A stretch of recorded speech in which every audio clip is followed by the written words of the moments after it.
이러한 시점에서 금리가 떨어진다라고 하면은 이 돈이 다 부동산 시장으로 가는 게 아니라 일부는 은행 예금보다 주식이 수익률이 더 좋으니까 또 비트코인이나 주식 시장으로도 간다라는 거죠. 비트코인 시장이나 주식 시장도 같이 성장할 수 있다, 이렇게 이제 보는 건데, 그 비중은 부동산 시장 규모가 월등히 크다, 이렇게 보는 거죠. 그렇듯이 부동산을 가지고 있는 게 중요한 게 아니라 어떤 걸 가지고 있느냐가 되게 중요하다. 미래가치 없는 부동산은 처분하고 갈아타기를 하셔야 되겠죠.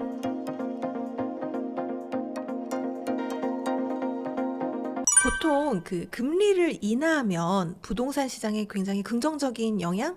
긍정적인 영향이라고 하기에는 그렇지만 부동산 시장이 조금 더 활성화되잖아요. 네, 그렇죠. 그런데 사실 올해 같은 경우에도 금리 인하가 있었지만 이렇게 부동산 시장이 이렇게 활성화된 모습을 보여주지는 못했는데 원인을 어디 있다고 보시나요? 찔끔 떨어져 가지고는 안 되고요. 기준금리가 지금 현재 3%잖아요. 기준금리가 이제 2% 밑으로 조금 떨어지면은 주담대 금리도 이제 연동해서 같이 떨어질 수 있어서 부담이 없는데, 지금 이제 3% 정도 되면은 주담대 금리가 4에서 5% 사이 왔다 갔다 할 겁니다. 이건 이제 중금리 정도로 보기 때문에 4, 5% 정도 끼고 이자 부담을 하면서 내 집 마련하기가 빡빡한 그런 청년 세대들한테는 굉장히 가정경제에 위협이 될 수도 있고, 그래서 이제 내 집 마련을 늦추고 하는 거거든요. 그래서 금리가 좀 더 떨어져 준다라고 하면은 시장 활성화에는 도움이 되고, 참고로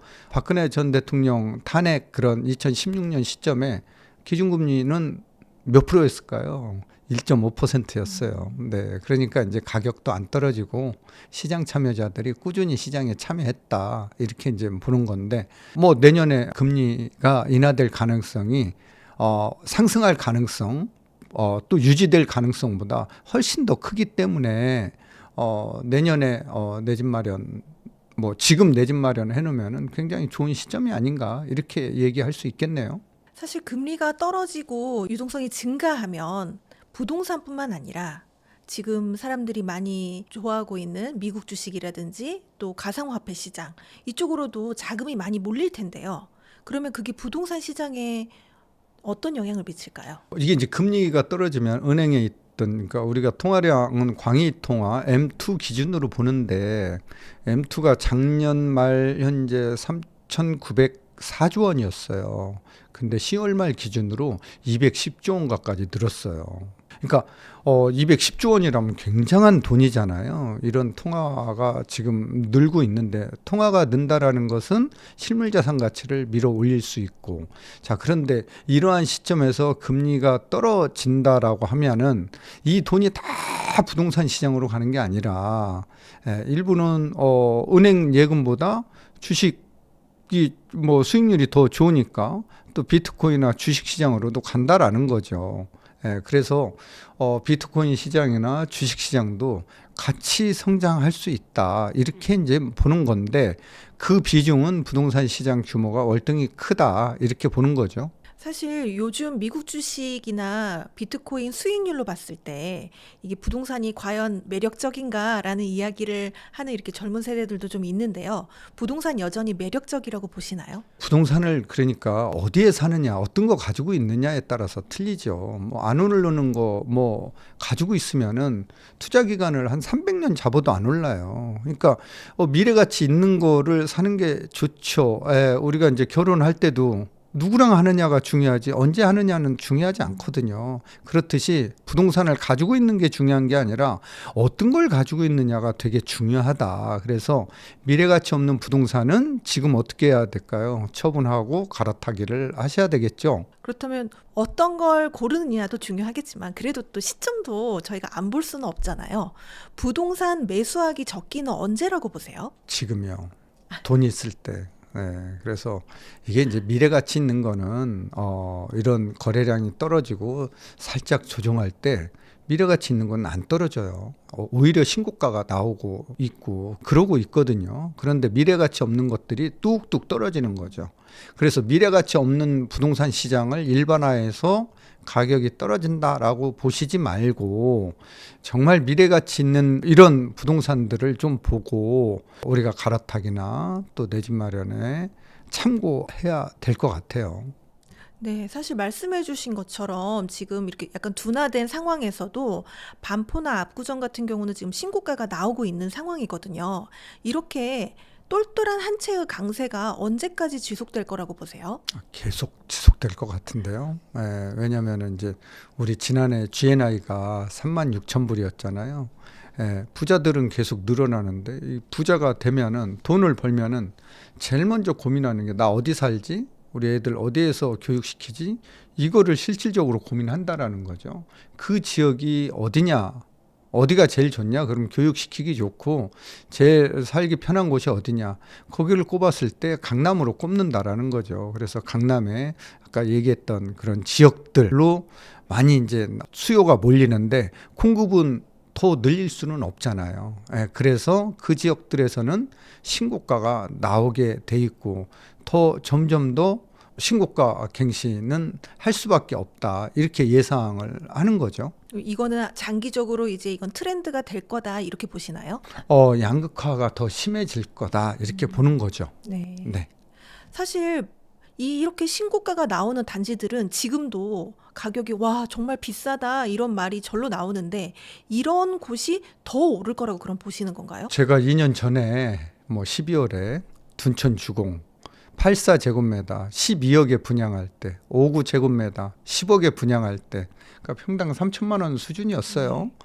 이거 해라 사라라고 했을 때 댓글로 욕들이 그냥 엄청나게 한 8천 건이 쌓였어요. 8천 건. 그 3%에서 방송을 했는데 그런데 지금 어떻게 됐나요? 지금 84제곱미터는 24억, 5억 정도 하고 있잖아요. 그러면은 얼마 10억 이상 입주 지금 하고 하고 있는데 있습니다. 네. 자본 수익을 얻는 거 아니겠어요? 어떻게 2년 만에 자본 수익이 10억 원을 얻을 수 있을까요? 이런 것들을 일반화해서 시장을 보면은 다 놓친다라는 거예요. 그래서 이런 이제 유튜브 방송을 보면서 욕할 시간에 왜 내가 욕을 해야 되는지, 부동산을 공부해야 되는지, 그거를 조금 고민을 조금 해야 되지 않을까. 말씀해 주신 것처럼 언제 사느냐보다 어떤 것을 사느냐가 정말 중요한 것 같다라는 데 저도 같은 생각을 하는데요. 그렇다면 어떤 것을 사야 이게 좋은 걸까요? 그러니까 이제 아파트를 예를 들면은 일단은 아까도 얘기했지만 반포 지역에 사더라도 세대수가 되게 중요합니다. 나홀로 아파트나 스몰 단지는 가격 상승의 한계가 있어요. 커뮤니티 때문에 커뮤니티가 제대로 이제 활성화될 수 없고 규모도 좀 작기 때문에 그래서 요즘 신축 바람이 부는 거는 신축 쏠림 현상이 나타나는 거는 커뮤니티가 큰 역할을 하고 있는 거거든요. 그래서 이제 그런 세대 수가 이제 2,000세대 플러스 마이너스 500세대 요 정도 규모가 정말 굉장히 좋은 단지다 이렇게 보는 거고요. 그다음에 이제 교육 환경이 아무래도 중요하겠죠. 단지 안에 초, 중, 고가 옆에 있거나 안에 들어 있거나 그다음에 학원과도 같이 있으면은 더 금상첨화겠죠. 그래서 우리가 서울 강남 끝자락에 위치한 대치동의 집값이 학원가 때문에 그렇게 이제 집값 상승률이 다른 지역보다도 뛰어나게 높다 이렇게 이제 보는 거잖아요. 또 하나 이제 편의 시설이죠. 병원, 종합병원이 주변에 있대거나 또는 대형 백화점이나 대형 마트가 주변에 있대거나 도서관이라든가 이런 공연장이라든가 이런 것들이 편의 시설이 갖춰지면은 또 집값에 영향을 준다. 또 주변에 올림픽 공원이라든가 한강 둔치라든가 여의도 공원이라든가 용산 공원이라든가 이런 자연환경이 좋은 지역, 도심의 자연환경이 좋은 지역에 위치해 있으면은 이것도 분명히 자연환경도 집값에 영향을 주더라. 마지막으로 교통환경이죠. 네, 지하철이 지금 GTX까지 2028년 A, C가 다 들어가면은 서울에 15개가 이제 지하철 노선이 이제 들어가는데 지하철역에서 10분 거리가 더 되는 지역에 사는 것도 참 힘들어요. 이제는 노선이 너무 많기 때문에. 그래서 이 지하철이 하나보다는 2개 정도가 다니는 그런 지역, 5분 거리 이내에 이런 지하철역 주변에 있는 것도 교통환경도 집값에 영향을 미친다. 그래서 이 5가지 사항을 잘 고려해서 내 집 마련에 또 갈아타기를 하면 좋을 것 같아요. 공원만 있다라고 해서 그 지역 집값이 올라가는 건 아니거든요. 그러니까 뭐 그런 것들을 잘 고려해 볼 필요가 있다. 이렇게 보는 거죠. 지금 말씀하신 그 사항들이 모두 갖춰졌을 때 미래 가치가 있는 집이다 이런 이야기시잖아요. 그렇죠. 근데 만약에 대단지 입지도 좋은데 커뮤니티가 없는 아파트다 이런 경우는 그래서 한계가 있는 거죠. 엘리트가 잠실에. 네. 네. 그래서 반포하고 틀린 거죠. 그래서 이제 뭐 잠실 같은 경우는 잠실 주공 5단지가 들어가면은 틀려지는 거고. 아, 대장단지가 될까요? 잠실 르엘이 지금 일반 분양을 준비하고 있고, 그러면은 거기 단지들은 이제 커뮤니티가 들어가는 거잖아요. 네. 그러니까 엘리트하고는 이제 차별화 될 수밖에 없는 거고, 잠실 주공 5단지나 장미 아파트가 재건축이 된다라고 하면은 엘리트에서 이제 대장주가 뺏기는 거죠. 넘어가는 거죠. 그래서 커뮤니티가 굉장히 중요하다 이렇게 보는 거죠.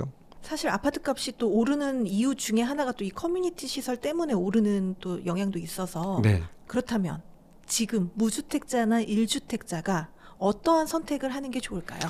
지금 뭐 어떠한 선택 고민하지 마시고, 무주택자는 저는 영끌해서 내 집 마련해라 하고 싶어요. 엄마 돈, 내 돈, 대출, 이거 가능한 돈 합리적으로 증여받고 적금 다 깨고 대출 받으시고, 그래서 내 집 마련에 나서는 게 좋을 것 같아요. 무리해서라도 좀 내 집 마련을 하는 게 지금 시점에서는 좋다 이렇게 네, 보시나요? 무리라는 거는 월 소득의 30% 범위 내에서 대출 원리금을 상환할 수 있을 정도로 대출을 받는 게 좋고요. 우리가 이제 대출금을 받을 때 대출 종류에는 원금 분할 상환, 원리금 분할 상환, 체증식 분할 상환이 있는데 1억 원을 30년 모기지로 연 5%로 대출이자 받았을 때 원금 분할 상환은 원금 상환 금액이 27만 원입니다. 원리금 분할 상환은 11만 원 9천 원 정도 되고요. 체증식 분할 상환은 900원 정도 됩니다. 그럼 우리가 처음에 원리금 분할 금액을 조금 줄이고 대출을 많이 받으려면은 뭘 체증식으로 선택을 해야 되겠죠. 그래서 체증식 분할 상환 방법으로 모기지를 받으면은 좋겠다. 그래서 무리되는 거는 내가 월 소득액에 300만 원을 받는데 200만 원을 원리금으로 낸다. 그럼 그거는 가정경제 파국이거든요. 그래서 그러한 부동산 또 임의경매, 경매로 나올 수밖에 없는 거고. 그래서 30% 범위인데 왜 30%냐? 대한민국 총 저축률은 33%에서 37% 사이다. 그래서 30%로 보는 거예요. 30%는 저축을 한다라는 거죠, 지금. 그러면은 대출 끼고 내 집 마련하는 거는 이거는 저축성 지출이에요. 우리가 대출 받아서 차를 사거나 여행을 다니거나 가방을 사면은 이거는 소비성 지출이라는 거죠. 그래서 저축성 지출을 하는 거기 때문에 자, 이 정도 대출 받아서 내 집 마련하는 거는 적극 저는 권장한다. 내 집 마련해라. 이게 영끌이라는 거예요. 그렇다면 1주택자들의 갈아타기는 어떻게 보세요? 갈아타기도 지금 해야죠. 근데 안 팔려. 지금 가지고 있는 집 팔려야 가는 거죠. 그래서 1주택자들은 내 집을 먼저 팔고 갈아타는 거를 고민해야지 먼저 사고 내 집 파는 거를 고민하면은 자금 계획에 차질을 빚으면은 문제가 생길 수 있다. 물론 자금이 조금 넉넉하시면은 사고 3년 이내에 처분하면 되겠죠. 그러면 이제 비과세 혜택을 받을 수 있으니까. 그래서 자금이 여유가 있으신 분들은 먼저 사셔도 된다. 그런데 자금의 여유가 없다. 아주 그냥 꽉 짜져 있다라고 하면은 먼저 사는 것보다는 먼저 파는 걸 더 고민해야 되고, 파는과 동시에 또 한두 달 기다렸다가 매수에 나서지 말고 바로 판 날, 처분한 날 매수도 계약을 같이 동시에 해야 된다. 이런 걸 보고 이제 시장에서는 동시 패션이라고 얘기를 합니다. 그래서 같은 날 동시에 매수를 하는 게 좋을 것 같습니다. 그렇다면 이제 뭐 한 예산이 가지고 있는 돈이 한 10억 정도 있다라고 했을 때 가장 좀 가성비 좋은 선택을 한다면 서울에서 어느 지역을 보는 게 좋을까요? 뭐 한강변 주변에 전세 끼고 살 수 있는 지역, 내가 들어갈 수 있는 지역을 고르는 게 좋고, 아까 그러한 조건을 말씀을 드렸잖아요. 그러한 지역을 선택해서 가셔야 될 것 같아요. 네. 그리고 중요한 거는 재건축보다는 신축 위주로 가는 게 좋을 것 같다. 커뮤니티를 잘 보고 들어가시는 게 좋겠다. 이런 거죠. 10억으로 신축 들어가기 좀 어렵지 않을까요?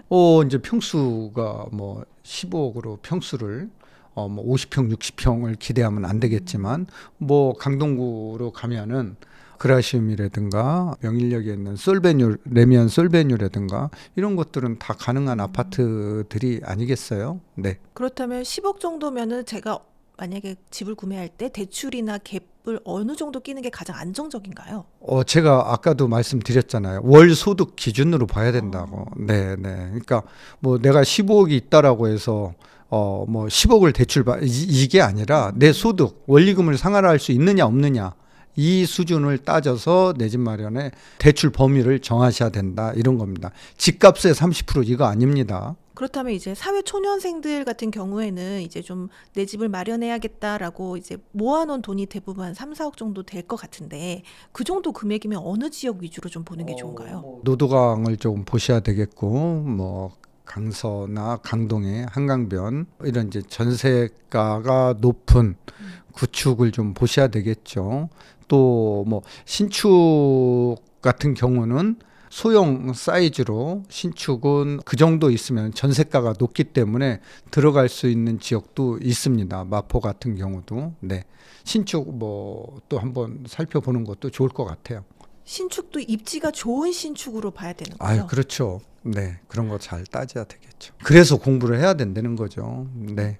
혹시 미래에 부동산 시장을 리딩할 트렌드가 있다면 무엇일까요? 커뮤니티가 더 진화를 하겠죠. 그래서 이제 이런 커뮤니티 센터가 아무튼 시장을 이게 이제 그 지역에서는 커뮤니티에 의해서 그 지역 안에서는 가격이 좀 결정되지 않을까, 이렇게 보여지고 있습니다. 그리고 영원히 바뀌지 않는 거는 부동산의 특성이 이 부동성이라고 봐요. 이 입지는 그 어느 거하고도 이제 바꿀 수가 없는, 입지가 같은 지역이라고 하면은 커뮤니티다, 이렇게 이제 보여지는 거죠. 채널에서 이야기하신 것 중에 앞으로 서울에서 압도적으로 다른 지역과 비교가 되지 않을 만큼 압도적인 지역이 있다고 이야기를 해주셨는데 어느 지역인지 제가요? 네. 네. 그 뭐 다 저뿐만이 아니라 뭐 다 아는 거 아니겠어요? 뭐 압구정동, 뭐 반포, 한남동, 뭐 성수동, 여의도, 뭐 이런 곳들을 좀 꼽을 수 있겠죠. 네. 거기에 이제 하나 추가하자면 이제 대치동 학원가가 있기 때문에 이런 지역을 꼽을 수 있겠네요. 지금 말씀해주신 지역 중에 유일하게 대치동만 그 한강벨트가 아닌데 네, 네. 그래도 대치동은 앞으로 계속 교육 시장 때문에 좋을 거라고 보시는 건가요? 네, 그렇죠. 그래서 뭐 대치동에는 학원이 1,000개가 넘게 지금 소재하고 있기 때문에, 그러니까 GTX AC가 이제 삼성역에 2028년 개통이잖아요. 그러면 뭐 파주에서도 25분, 동탄에서도 25분, 의정부, 양주 옥정에서도 30분 이내, 수원에서도. 그러면은 거기 있는 학생들이 어디 그 주변의 학원으로 갈까요? 이제는 그쪽으로 올 수밖에 없다라는 거죠. 근데 이제 고2, 3이 되면은 30분도 출퇴근이 이제 한 30분 걸릴 거 아니에요? 학원 다니는 시간이 30분, 1시간 왔다 갔다 하면은, 그럼 이제 전세로 이제 들어오고 매매 수요로 들어오고 그 시장이 뜨거워질 수밖에 없다. 그래서 이게 이제 대치동 학원가는 주말에 수도권 시장이고 방학 때 전국 학원가였는데 주중에는 그 지역이었고, 이제는 주중이 수도권 학원가로 이제 탈바꿈한다, 이렇게 봐야 될 것 같아요. 그럼 대치동의 집값은 더 강세를 보일 수밖에 없겠죠. 사실 지금 이제 서울뿐만이 아니라 전국적으로 아파트 선호 현상이 이제 두드러지는데 이제 빌라 같은 경우는 어떻게 보세요?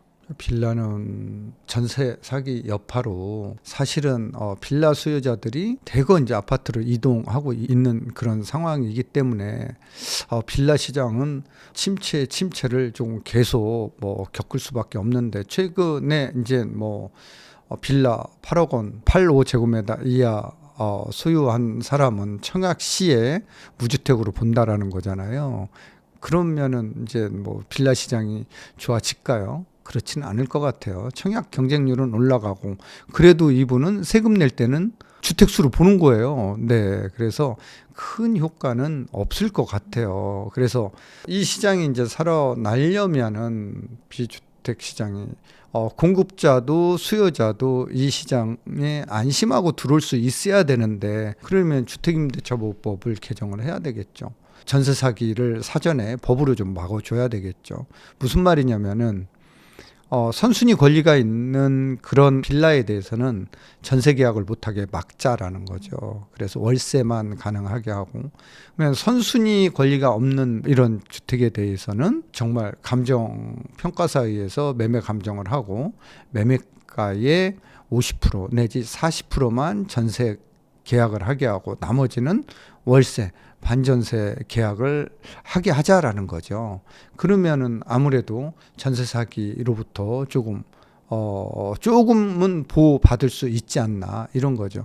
이런 시장이 형성되지 않는 한은 비아파트 수요가 살아나기는 힘들 걸로 보여집니다. 뭐 비아파트 수요가 안 살아나면 공급자도 지금 공급할 마음이 들겠어요?